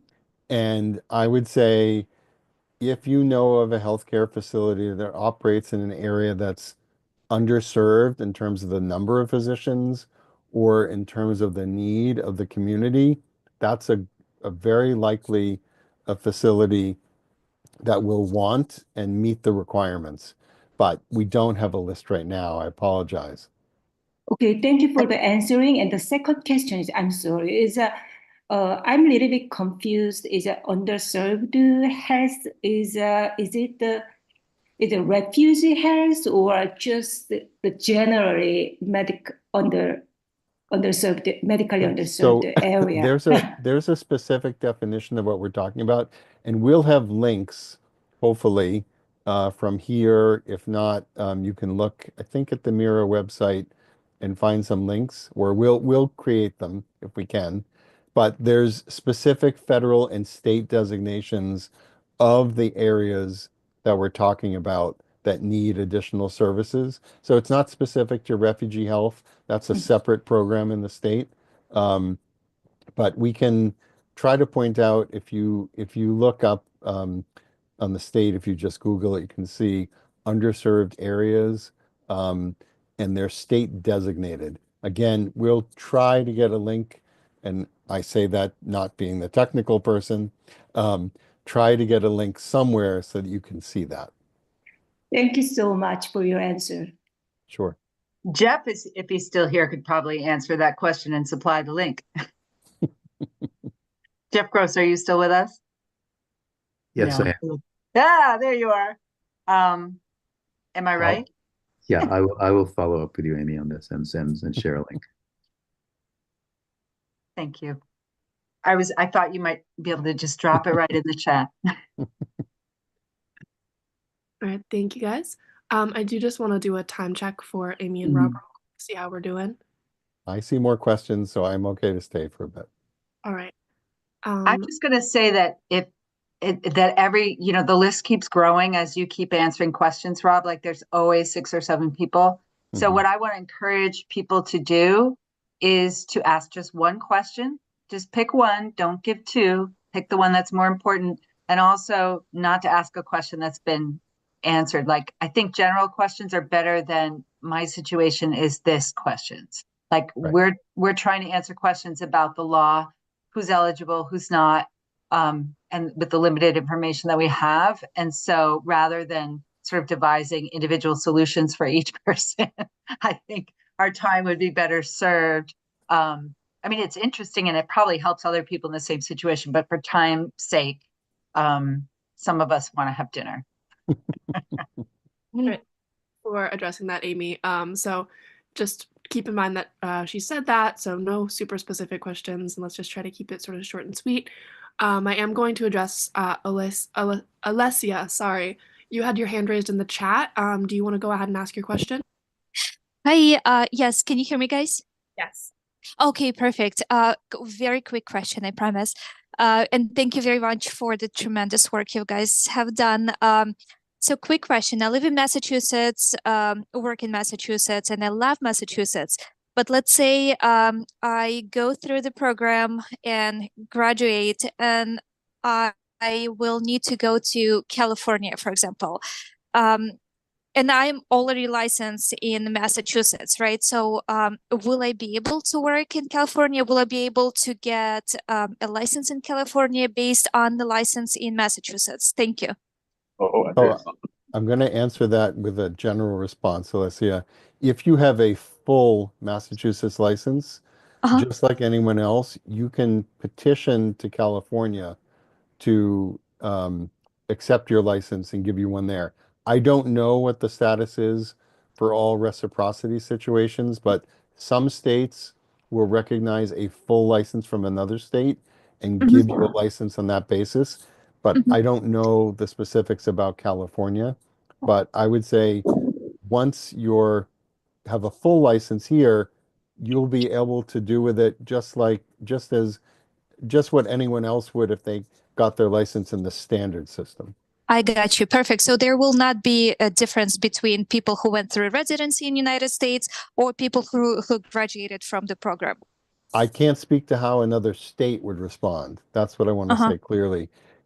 Boards of medicine are different in each state. So, California, for instance, could say, oh, no, we don't take anyone for licensure if you haven't had a residency. They could do that. I see. Okay. I see. Thank you very much. Thank you. Thank you. Jaspreet, go ahead and ask your question, please. Yeah, thank you, Amy and Robert, for your wonderful presentation. I have most of the question have been asked, but I just wanted most of people here on this session, they are already meeting the requirements for this program. So I just wanted to request the MIRA and the ABN to come up with a list of underserved area or healthcare facilities, so we can start applying. Sure. As we said, as I said, I'm going to ask my colleagues to try to work and get that up on the website, and we'll that work will on be that. really helpful for people who are already been waiting to allay the anxiety of one more year to keep on waiting to implement this program. So, that was my question. Thank you so much for these Thank you, efforts. Jaspreet. Thank you. Next up, Niove. Niove, I think. I'm sorry if I'm mispronouncing that. Go ahead and ask your question. Hi, can you hear me okay? Yes. Yeah, I'm a medical doctor graduated in the Dominican Republic in 2010. And right after I graduated, I came to the US for a few years. So I did practice 1 year internship before getting my degree as an MD. But I just came back to do another 1 year. It is called pasantía in Spanish, but in English it would be like another internship. But in order for me to get the license in this country. So my question is, can I apply without practicing in my country after I get the license here? Or do I have to practice another year after I get the license? I don't think we're able to comment on specific cases because it would have to be reviewed. So I can't say. I would say if you meet the guidelines that we laid out, then you could. But again, I don't know the system in the DR well enough. And I think you're best served. Hopefully at some point, there'll be a system for people to ask questions to the board, but it doesn't exist yet. But we're not the board. So I don't want to offer any information. No problem. Thank you. Thank you. And as Amy said before, I think specific cases are much harder for us to respond to. So if you have more general questions, that's great. Hello? Who is speaking? Clifford. I got a question, please. Hold on 1 second. Where you have people raising their hands either in chat or in the thing, so we can go in order. So just go ahead and put your question in the chat or raise your hand and we'll get to you soon, okay? Okay, it's okay. Thank you so much. Okay, next up, Junior, go ahead and ask your question, please. Okay, thank you so much. Thank you for this meeting. My question is for someone who completed medical school and back from Haiti, I have the license to practice, I serve, I work for the state. and I have so many experience in the US. I've been in the hospitals here doing clerkship and rotation in different states. But I didn't complete like a specialty program. I started my surgery, but I did not complete the surgery. However, I had so many experience like working here in cardiothoracic surgery, orthopedic surgery, spine surgery, and here in Massachusetts, Spokane, and different states. Am I eligible for that program? I'm just going to say briefly, without reviewing your whole file, Junior, I would think you would be based on what you said, but it's based on your experience in Haiti, not related to your experience in the US. That's my short answer. But so yes. Thank you. Except that it's relevant when someone wants to hire someone, right? Whatever their experience in the US is, it's going to make them more interested in someone if they've had a lot of experience, right? Yes. Yeah. But I do have experience in Haiti. I've been working as a physician for the state. Perfect. Thanks, June. All right, thank you. Next up, Natalette, please go ahead and ask your question. Good evening, everyone. Thank you for this opportunity. My question is, I study medicine in Dominican Republic, and after that, I returned to my native country, Haiti, and I did my specialty in pediatric. Now I'm doing a master in public health. I've been working as pediatrician and research physician in an accredited center in Haiti. So I want to know if I am eligible for this program. It sounds like you are, Natalette. Again, a specific case would have to be reviewed, but from what you said, it seems like you meet the criteria. So yes. Okay, thank you. Sure. All right, next up, Mahendra, go ahead and ask your question, please. Hello, thank you for the opportunity. My question is a little bit different than other all. Like after the full unrestricted license, can we apply for fellowship in future, like oncology or GIT or something like that? Like it's similar to USMLE residency, or is little different? I would say it's very different, Mahendra, and as I said to other folks, I can't speak for a fellowship program about whether we would accept you or not. I don't know. I would hope so, and we would advocate for that, but I don't want you to apply for the program thinking I only want to do this if I can apply to a fellowship later. I think it's a worthy goal, but I just don't know. And I think no one knows at this point. Thank you. Sure. Thank you. Zayad, go ahead and ask your question, please. Hi, thank you. Good evening, and thank you so much for your hard work.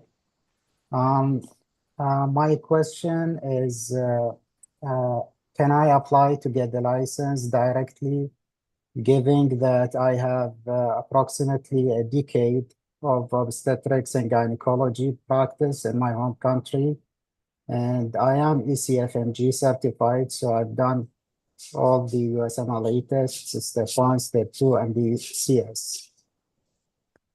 So I guess I would say the same, Ziad, that for specific cases, we can't fully respond. I would say if you meet the criteria as laid out, then yes. Again, it would be, if you do, then it would be about getting a healthcare facility to want to employ you. But the next step is to apply to get a license, or is it only the ECFMG that I need? Again, I can't honestly keep track of everything, but look through the list of the criteria. And if you meet all the criteria for licensure, then you could approach a healthcare facility about employment. I just want to be sure that he knows that you know that we're talking about, I think, if you're talking about applying for the program, in other words, a limited license, then if you meet the criteria, then you're eligible for the program. But if you're talking about being able to just apply for a full physician license here, this program is going to help you. And yeah, you would have to do a residency here. Yeah, I'm asking not about the residency, but about applying for a job. Do I need like a license first, or should I contact the health facility? If you're talking about just applying for a job and sort of outside of this program that we're talking about, you would need a license to be able to work as a physician at any facility. Right. And to apply to your program, whom should I contact? Again, as we said earlier, there's no one to contact yet. You might want to look around and have healthcare facilities in mind that you would want to approach once the system is developed and people can actually apply to it. But there's nothing to do right now specifically. Just make sure that you meet all the eligibility criteria. Okay, thank you. Thank you. Thank you. Norma, go ahead and ask your question, please. Hi, good evening, Amy and Dr. Marlin. I have a question, because I think you mentioned something about how other states are trying to be on board with the same pathway. Is there a way to find out if New York or any other state will be or are in the process of getting on board with this pathway? I guess the short answer is I would look to websites in New York. We can't Okay. speak for other states. Okay, I figured. Okay, it's worth asking. Sure. Thank you. And I could give you the list of states that have removed the residency requirement. Okay, where can I But find that? that's not going to tell you anything about, whether you'd be eligible or not, because the eligibility requirements for each one are distinct. Right. So, and these laws haven't been implemented either, so you still wouldn't be able to tell if you're eligible. And it No, wouldn't not tell really you, about being eligible, just the list of states that are trying to be, I guess, move forward with this. we can tell you the states that have laws. We don't Yeah. know the states that are thinking about having laws yet. We're not Okay. sure. Okay.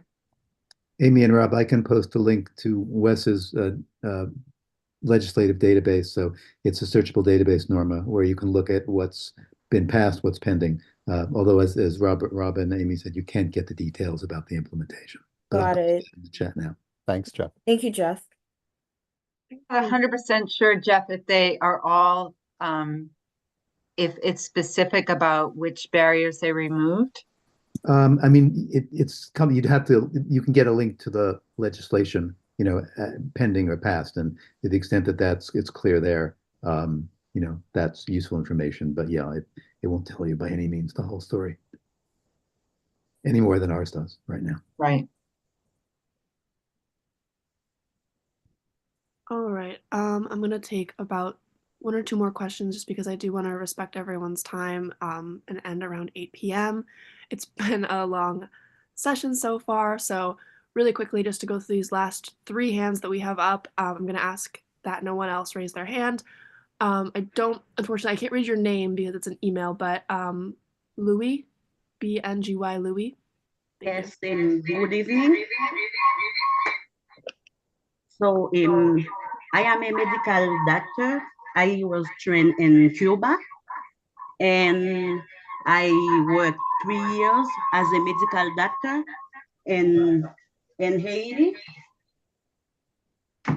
But here, when I came here, I went straight to nursing school.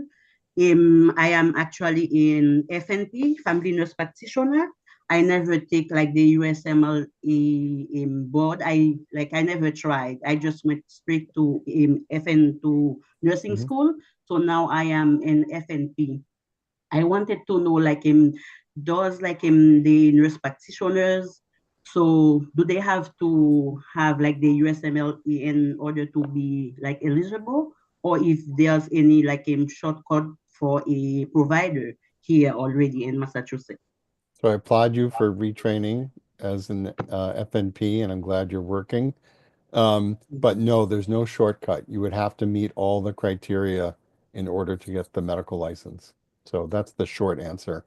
But as we've said before, you certainly are a really great candidate for any employer. Okay, thank you very much. So just take this step while we can't apply, or maybe when like is everything ready to apply, if I already have the step 1 and step 2, I can apply, right? Yes, that's what it Okay. sounds like based on what you're Oh. saying. Thank you. All right, next up, I'm going to go to Eliana. Go ahead and ask your question, please. Yeah, good evening, and thank you for this presentation and all of the information that you have given us today is great news, and I want to congratulate for the great work that you have put into this. So and just I am very glad about the the time frame, because it's great for all graduates like myself to know that there is still a path forward. I have just one clarifying question, but I'm gonna go with my specific question first, which is, do you know if there's any specific stipulations when it comes to, for instance, if you were to apply to one of the mentorship programs for the first year and then like continue to the second and third year? Are there specific stipulations, or are there not yet like kind of prescribed in the law in terms of what that means for the the physician who's going to enter these programs? I know that you mentioned it's going to be like a regular sort of contract or job contract, but what does that mean?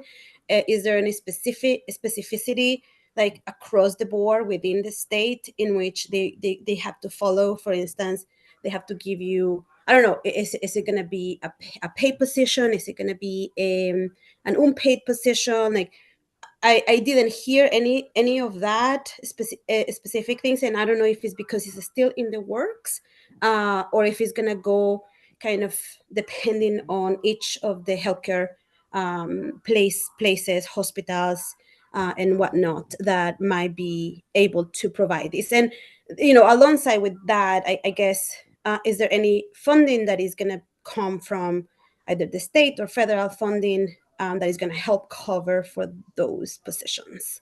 So, Liana, the law does not provide any funding, state Okay. or federal or otherwise. And we expect that these positions would be paid. Absolutely. That's the goal. So you would be an employee just like anyone else. And you would be paid, and the healthcare facility would get reimbursement from your work. So if that's a short answer to your question, definitely you'd be paid. Okay. All right. Thank you. Just to a clarifying question I had really quickly, and I'm sorry, this is also general, but it's in regards to the full licensure. When you like complete the program, the 3 years, like you can have the unrestricted. I know that you said it depends on what specialty you did in your country and like which of the areas you're gonna be kind of mentoring into, either psychiatry or family medicine. But is there any specific licensure that we're gonna obtain? No, right? Yeah, because I know that there was another question that came up in regards to if I want to practice in California, for instance, for whatever reason I have to move. That I know that there was a question that was brought up, and then there might be a way in which we could talk to California, but what does that mean in terms of licensure? No, we can't control what other states do, right? And licensure is not a specialty. It's not specific. So It's just a general practitioner. no, I don't want to say that because I don't know how again, as per other people's questions, we don't know how the board would designate your specialty on your license. It's something that we'll have to look at in the coming year. Thank you so much. Sure. All right, so the last person that had raised their hand before I cut it off is Bertrude. So go ahead. You're going to be our last question for the night. So I'm going to pass. Hi, can you hear me? Very well. Okay, perfect. Thank you for this opportunity. I'm really happy. My question is mostly the same as the doctor who just spoke. It's in regard of the 1 year program. I feel like we're not clear enough about it. So is it inclusively depending on us, the doctor, to go and speak with the places? Hey, do you want to hire me? And will we have like an official document to bring to them so they know what it is about? Or would they have like a meeting with Mira so they know what is the program will be, like how it'll be, they will build it? I just feel like we need more Once information. the regulations are rolled out, they'll be able to look at the website for the Board of Registration in Medicine, the board, and understand all the criteria. Okay. Okay, perfect. Thank you. Yes, I think it's really important to explain that you know, we will keep people updated through the Physician Pathway newsletter. For those who get the email, you can subscribe to it. But it's not, although we want to attempt to influence the process by mobilizing our allies in the healthcare sector, et cetera, to influence the regulations, we don't, you know, we're just, you know, my organization is a nonprofit that advocates for immigrants and refugees, right? And so you know, we won't have all this information. Mira and Rob and I are both obviously working for Mira. So yeah. We will do our best to keep you apprised of developments, but in the end, it's a good idea to keep an eye on the Board of Registration in Medicine's website. And we hope to make that website more transparent too. That's another thing we wish to influence them about, right? Correct. So. All right, well, this was great. So thank you everybody so much for your questions. I know there's still a lot of things that people are wondering. I know we couldn't address everything. There were 300 of us here at one point, so obviously we didn't get the chance to answer all of your questions. There'll be updates as we move on. You'll be the first to know about any of these updates. We'll send you the link to subscribe to both the ABN and Mira newsletters that is specific for updates on the PPA. We'll also send out a recording of this session and the slides afterwards. So if anyone missed anything, so I know there were a lot of people with questions about some of the requirements and things like that, that can all be found in the content from the beginning of the presentation. So that will all be sent out. I hope this was informative for a lot of you. I hope that you had the chance to learn about the next steps, how this might benefit you in some way. I know I learned a lot, at least in this session, so that was great. And if you have any other additional questions, feel free to reach out and we will do our best to answer as many as possible. But yeah, just to respect everyone's time, I want to say thank you and let everyone go for the night because we obviously went a little bit over. So, but I'm glad we got the chance to chat about this. So thank you all so much for being here. And like I said, any additional questions, feel free to email me later on. You guys should all have my contact, and I'll be sending out this content tomorrow morning. So keep an eye for that. Bye, everyone. Thanks, everyone. Thank you, Amy. Thank you. Thank you all for being here. Thank you so Thank you. much. Thank you. Thank you so much. Thank you. Everyone. Great meeting. Thank you so much. Thank you so much. Thank you Thank so you. much. Thank you so much. Thank you.